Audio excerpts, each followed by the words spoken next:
Uncle Doug. Hello, I'm here for some reason. I said you could say that every week, and we still don't know what that reason is. But apparently, Doug, here, even in our fair city of Salt Lake, the Queen City, as Brigham Young wanted to call it, we have a traffic problem. Do we? Yeah. Yeah. I haven't left the house in 6 months. I don't really know. Yeah, how would we know? How would we even know? But apparently our Attorney General just won't shut up about it. So we got a traffic problem. Dan, what do you know about it? Well, I'll get to it circuitously, just like traffic in Salt Lake City. As you do, yeah. Longtime listeners, or those who have gone back and plumbed the depths of our back catalog, will recall that way back in episode 23, you, Uncle Mark, took a powerful look at the terrifying nightmare that was the Satanic Panic. Yes, that's exactly right. And like real nightmares, i.e. the crazed imaginings of our brains at night, it turned out that it was all bullshit and never actually happened. Right. But the frenzied desire to stop it actually ended up ruining thousands of lives. Easily, yeah. Well, if that idiotic moment in our history points to anything, it's that humans are dingbats. We love to be scared, and when we're scared, rather than being wisely skeptical of outrageous claims, we are actually super energized by them. But Uncle Dan, I hear nobody asking me, surely we've learned our lesson and nobody would be like that now. Well, nobody. Unfortunately, that's not the case. The new crazed conspiracy theory that's actually making things worse for people experiencing a real problem is human trafficking. Yay. Utah's own... Yeah, and you mentioned Utah's Attorney General, Sean Reyes, who actually talked about this issue a little bit on the national stage when he spoke at the Republican National Convention this week.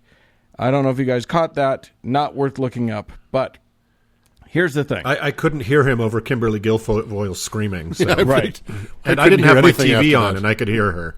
Yeah, we were all deafened a little bit, so it was hard to hear the other speakers. Yeah. Listen, human trafficking is real. It's a terrible thing that actually happens. But it's not happening in the way that these idiots are talking about it. So, we've decided to bring in somebody who knows way more about the horrifying realities of awful humans than I do to talk about it. Uncle Mark, do you want to set this guy up? You want to introduce our friend? Yeah, so this is we're kind of lucky to have this expertise on call. So this is an old friend of mine, Greg Rogers, Greg, you were a undercover special agent for 30 years? 30 years. In the FBI? Yep. 30 years. And Greg, correct me if I'm wrong, your two main beats were taking down kind of militia, white nationalist, neo-Nazi types, and the other one was tracking down American pedophile sex tourists in Southeast Asia. Is that right? That's correct. Yeah. So Greg was out there watching the walls, and I'm pretty glad that the people Greg took off the street are off the street. Yes, so welcome indeed. to the show. Thank you. Glad to be here. Nice. So, Greg, first, can you tell us? I mean, Uncle Mark told us a little bit about you, but tell us about you and your work, especially the work in pedophilia. Yeah, sure. I started working cases involving just. I don't mean to downplay it, but just say just. But I mean, I began by working child pornography matters. I'd been an undercover for a while, working violent crimes, narcotics, biking gangs, but then I started working child pornography cases undercover and working people here in the United States. And That's quite a promotion. Isn't that wonderful? What a nice thing. Yeah, sadly, it's there's more of that work than we can handle. I mean, it's and ironically, if Utah being a small population, when I got transferred to the Salt Lake City office, we were busier here than any office I'd ever been in. We prosecute as many child pornography cases in Utah as any office in the United States, and that doesn't mean per capita. I mean pure numbers. Oh, that's my God. something to be proud of. Insane. Yeah, it's Utah. And do you have a sense of why Utah was a hot spot on that? It's a guess. But it's I don't know, repressed sexuality. I some strange because when I got transferred here, I thought the work would be much less than in, San Antonio, other places I'd been in Texas, where you have millions of people in the same cities. I'd worked with friends in LA in much bigger offices, and Utah was it was stunning. It's off the charts. And wow. Yeah. And then, it's weird that the Tourism Bureau hasn't picked up on that, because that's an impressive stat. They don't put that out. And I think in Utah, quite frankly, it's a community with a lot of trust issues with and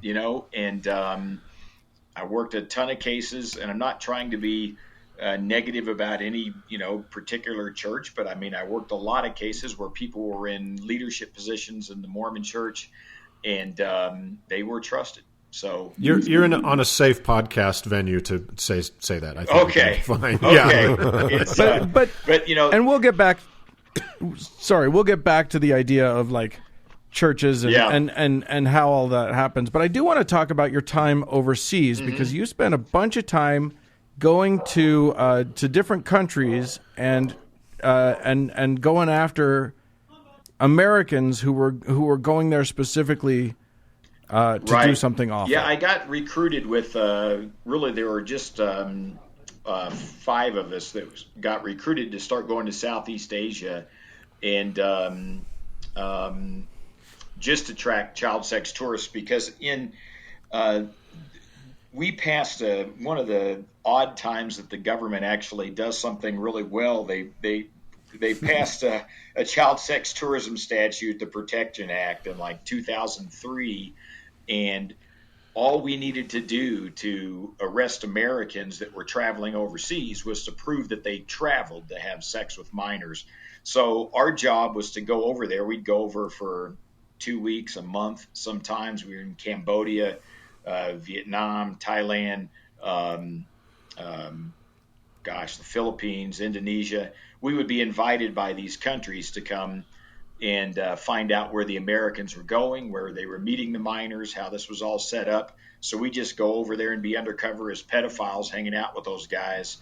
And fortunately, again, it was one of those strange times where the government actually did it right. They formed that statute in such a way that the Americans didn't have to actually perpetrate on a kid to get arrested. So we could get them into conversations about how many times they've been in this country, how many kids they've had sex with. We just act like we were kind of new and nervous about it and scared and didn't know where to go. And these guys would start acting like your mentor. I mean, it was like something they thought was a compliment to them. So they'd start. It's a very kind community. It's don't you think? They really look out for each other. Exactly, and they would be very helpful. I mean, they'd tell you which clubs to go to, which madams to meet with, and so it was, and you'd just essentially get a confession that they'd traveled over there to have sex with minors. They'd done it before, and that's all we needed to prove. And so we would get a lot of guys, that way. Wow. That I just can't imagine the psychological fortitude necessary to hang out with those guys and try to convince them that you were friends with them and all that sort of stuff. That must have been an incredible mindfuck. It weighs on you a little bit, and they when you're doing that, we have to go see psychologists every 6 months to make sure we're squared away and not going off the rails. And it's different. It's different working those kind of cases, because when you're working bikers and which I did a ton of, I don't mean to downplay, but it's kind of a lot of fun. And you're riding around, going to Sturgis, riding around being a biker with these guys. And if I don't pop them for 30 days, 60 days, a year, I don't care. I mean, it's drugs on the street and it's all that kind of stuff. But when you're working pedophiles and someone is perpetrating, especially on a road trip, they are perpetrating every day that they are in one of those foreign countries. So it keeps you up at night, because every day you don't get that guy, he's damaging some young kid's life. So it's a different way of it's a whole different type of case. So it keeps you going. Yeah, indeed. Well, okay, so you clearly, obviously, have a sense of the realities. You know, working the child pornography beat, working this beat. You have a sense of the realities of how this works, Right. which is why I wanted you to come and talk to us. Because here's the thing, human trafficking has blown up as an issue in the United States, and a lot of it has been fueled by some pretty outrageous claims made by people on like 4chan and QAnon believers and stuff, which all started, of course, with Pizzagate, which, Right. if, for our listeners who don't understand or don't remember it, you know, Pizzagate was this this conspiracy theory that came about because of that WikiLeaks leak with all of John Podesta's emails to Hillary Clinton and to other people. Somebody hacked his email and then they leaked it. It was Greg that hacked it. Yeah. Yeah. Greg, well, you unleashed hell, buddy. If 'cause, I was able to hack your computer, you do not have a very decent security system because I am no pro. Yeah. yeah. Well, so then people started to see Podesta emailing people about pizza, and somehow they got the idea that pizza was code for trafficking in children. Right. And then, you know, this pizza joint, this, you know, ping pong pizza joint in DC gets caught up in everything. And it all, you know, it culminated sort of when that guy, when a young 20-something-year-old man busted into the place with guns, literal guns blazing, and an AR-15 and a handgun, and fired a couple shots into the ceiling or whatever, only to find that place not only didn't have children locked up in a basement ready to be trafficked, but didn't even have a basement. So it was pretty funny how it was just like the scene in Pee-wee's Big Adventure when everybody was laughing at him outside the Alamo. Right, yeah. There's no Alamo in the basement. Yeah. Or basement in the Alamo. Yeah, it was just like and that. You'd think that would have put an end to the conspiracy theorizing. Just such a very obvious proof that what they had been claiming wasn't happening. Yeah. But no, it has spiraled even further out of control. Now people are implicating people like Oprah and Ellen and Piers Morgan and Tom Hanks. Basically anyone who's famous or left wing, because obviously it doesn't apply to people that they like. And it's got so the image in people's minds is of literally dungeons in the basements of mansions of the wealthy elite with mostly foreign children in chains. Yeah. Is there anything, they're talking about Greg? hundreds of thousands, Dan. I was looking today, and the claim from a Republican candidate for Congress, this guy who spoke at the RNC, is hundreds of thousands of children. Right. And let's be clear that there are probably hundreds of thousands of missing children in the world, maybe more. I saw a figure. The problem is I don't know. It's hard to know what to believe when you look at some of this stuff. So, Greg, in your experience, is that what child trafficking looks like? No, it doesn't look like that at all. That's the human trafficking. It's I know I sound like a hopeless cynic, but I am about the politicians who are doing this kind of nonsense. It's become an industry, and it's a very successful way to raise funds.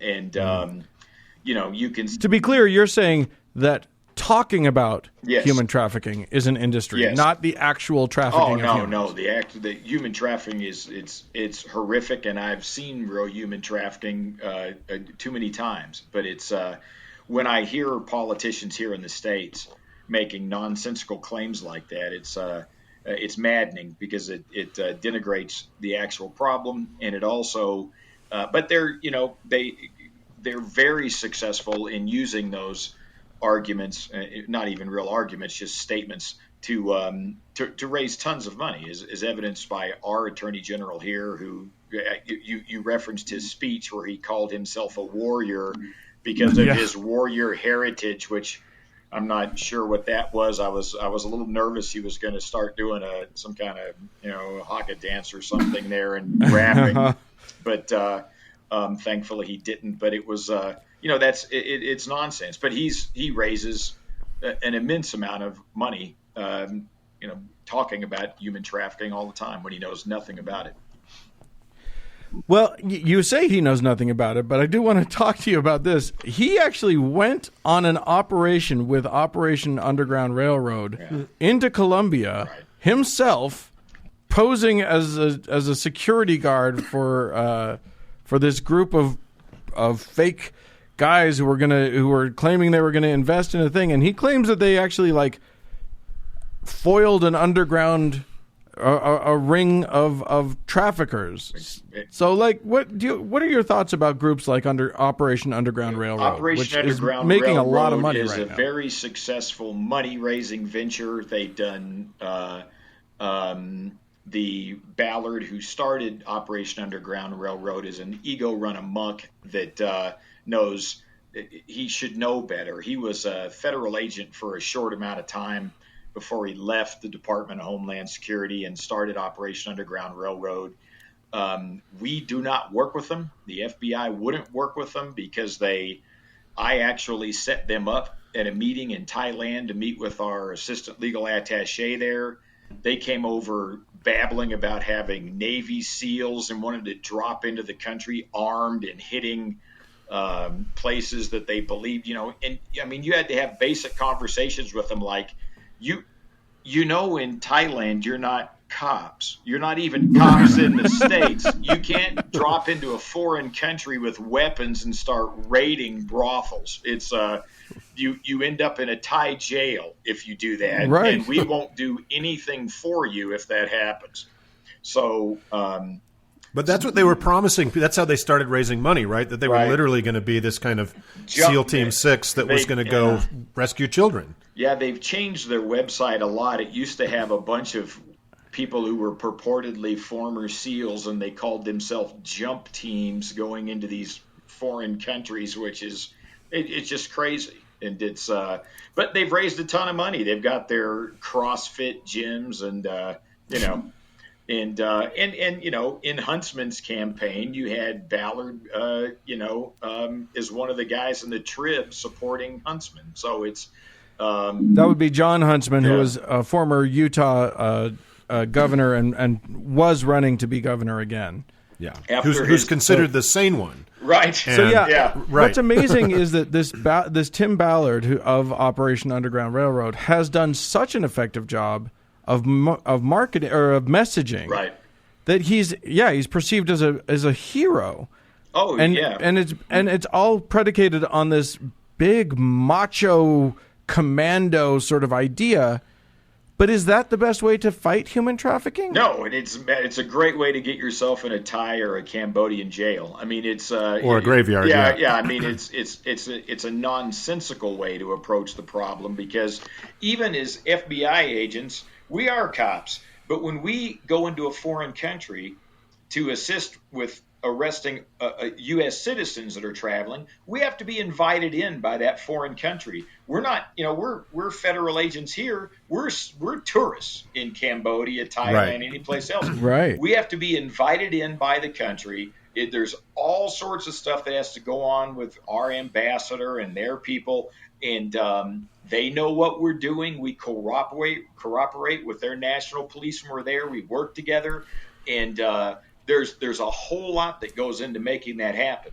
And a bunch of private citizens in the United States can't run around the world with AR-15s and act like they're jumping out of planes and going into brothels. I mean, that's not a way to fix this. And if you really understood the problem, they would know that while you may have some success in taking these young children out of these brothels, you've helped those young children you took out that day, but they're replaced the following day.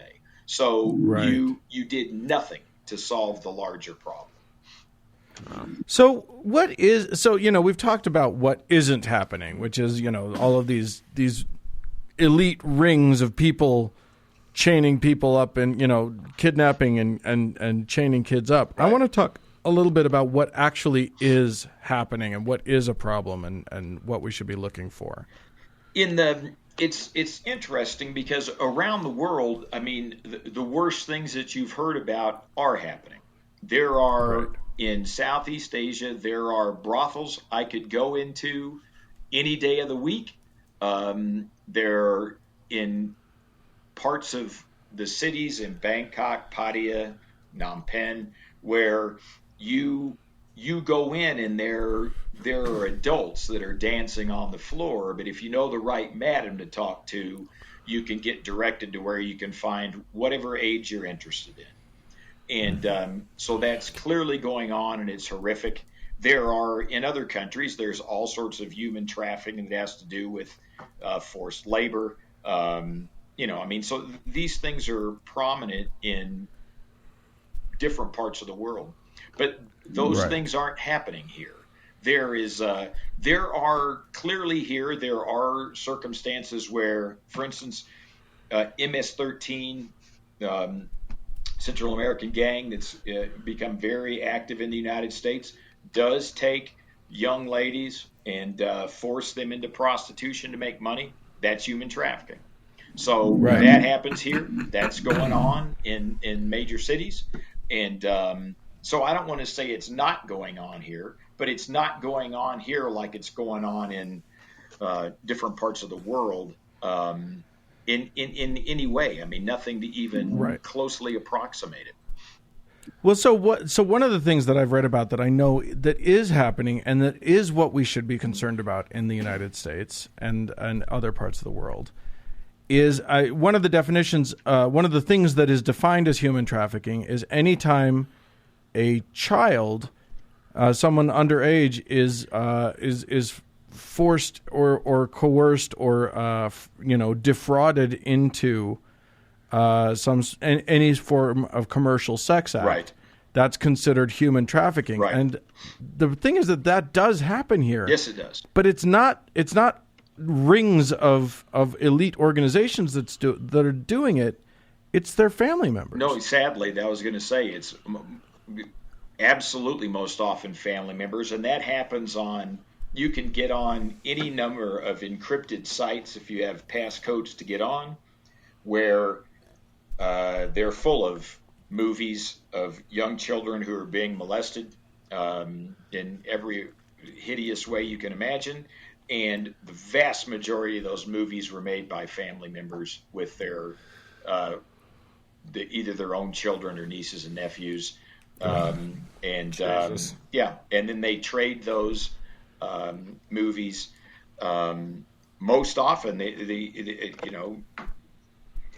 it's not a moneymaker. They're trading those movies to get movies from other people. So usually, so it's just to feed their own desires. Yes, yeah. So it's not they're selling those things.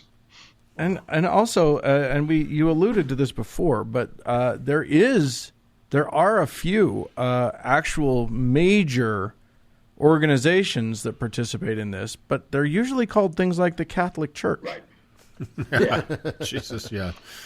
I mean, so I mean, one of the things that I wanted to imagine being a pedophile with your own country and diplomatic immunity. I mean, that's something. Yes. Right. Yes. Yeah. Yeah. But I mean, that's one of the things that I wanted to make sure that people were aware of is that don't bother looking for, places where dungeons where kids are chained up. Look for adults who the children are supposed to trust, grooming children to trust them and do things for them that they shouldn't be doing. No, and that's what the problem is. Yeah, and it's and these people are there are sadly individuals who are very, very good at it. I mean, and they can groom.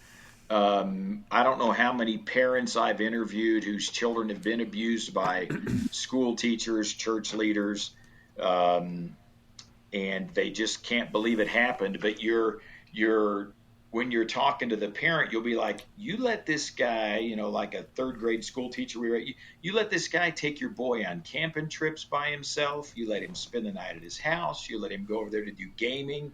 and it's Right. and you're like, what were you? Didn't you think that was unusual that this third grade teacher had all this interest in your, 11-year-old, a 9-year-old boy? And but these guys are unbelievably talented at gaining the trust of not only the kid, which is most important to them, but of their parents, and pulling that off. And it's amazing. Yeah. I mean, in Southeast Asia, one of the real difficulties we had, the one flaw in the statute I was referencing is they have to travel to have sex with minors in foreign countries. So if they move there, that's a whole different deal, and it's more difficult. And so there are tons of almost all related to one religious organization or another, churches, and you would have teachers in those schools, American teachers that were teaching English as a second language, and a good percentage of them were pedophiles, and they were there because they were preferential. They liked a certain age group, and they would teach that age group, and they would have gain their trust. Yeah, just ready-made victims, and they would. It was stunning, and we arrested a lot of those teachers that were over there, and Well, one thing that I think we talked about this when we were originally had this conversation, Greg, is that you said there were 5 of you who worked kind of the Southeast Asian beat. Yep. And, I'm sure there were several other agents that might have worked similar beats in the United States. Mainly Central South America, Eastern Europe. We were all over the place. But, at the end of the day, there's a finite amount of investigative resources for this, right? Like right. These I kind of read about these hotlines that people can call to agencies that are actually trying to prevent human trafficking and relocate children that have gone missing, et cetera, are just getting swamped with this bullshit. Yeah. Like the works are getting completely gummed up. What few works there are getting completely gummed up by this absurdity. Yeah. Oh, no question. Especially here in Utah, there was a couple years back, maybe 3-4 years ago now.